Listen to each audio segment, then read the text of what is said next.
السلام علیکم ورحمۃ اللہ.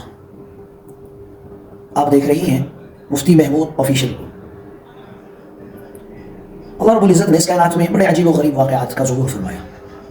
آپ کبھی غور کریں نا، حضرت خضر علیہ السلام نے ایک نئی کشتی کے اندر سوراخ کر دیا.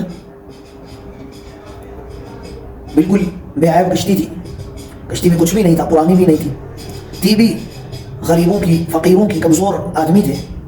خضر علیہ السلام جو اللہ کے نبی تھے، انہوں نے اس کشتی کو بغیر کسی قصور کے سوراخ کر دیا، نئی کشتی. اسی طرح خضر علیہ السلام نے اپنے اسی سفر کے دوران آگے چلتے ہوئے ایک بچے کو جو گناہ گار نہیں تھا قتل کر دیا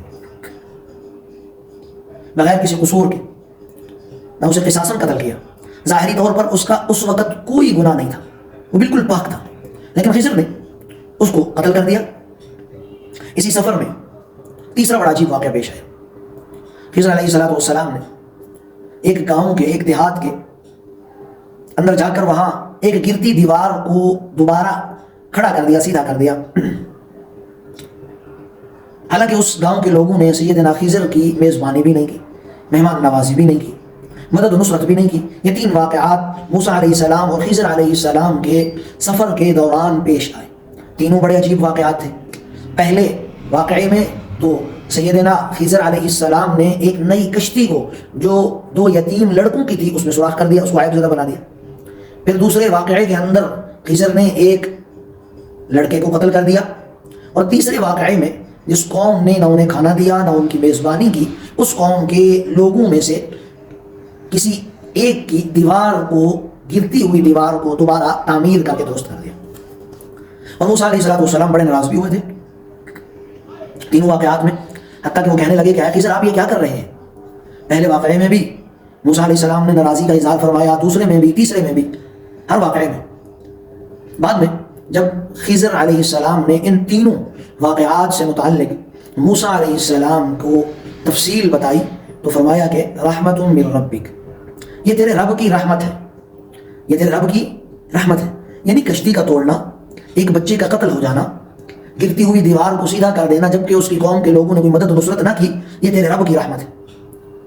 ان تینوں واقعات سے یہ بات سمجھ میں آتی ہے کہ اگر آپ کی زندگی میں کبھی تکلیفوں اور مصیبتوں میں اضافہ ہو جائے، زندگی کی کشتی میں مصائب ہو جائیں، تکلیفیں ہو جائیں، مصیبتوں کے سوراخ ہو جائیں، تکلیفوں کے سوراخ ہو جائیں، بیماریوں کے سوراخ آپ کی زندگی والی کشتی میں ہو جائیں، یا اسی طرح آپ سے کسی نعمت کو اللہ تعالیٰ چھین لے، کوئی انعام اللہ آپ سے چھین لے، کوئی چیز آپ سے چھین لی جائے، یا غلط ڈگر پر چلتے ہوئے آپ بالکل سیدھے ہو جائیں، زندگی سیدھی ہو جائے، راہ راست پر آ جائے، تو یہ سارے اللہ کی رحمت والے معاملات ہیں.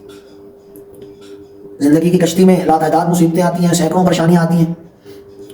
والدین بعض اوقات دنیا کے اندر آدمی ہوتا ہے تو والدین رخصت ہو جاتے ہیں، اولاد بعض اوقات رخصت ہو جاتی ہے، مالی معاملات پریشان آ جاتے ہیں، جاب کا معاملہ پریشان آ جاتا ہے، رزق کی تنگیاں ہو جاتی ہیں، اولاد کی بیماری کی صورت میں مسائل کھڑے ہو جاتے ہیں.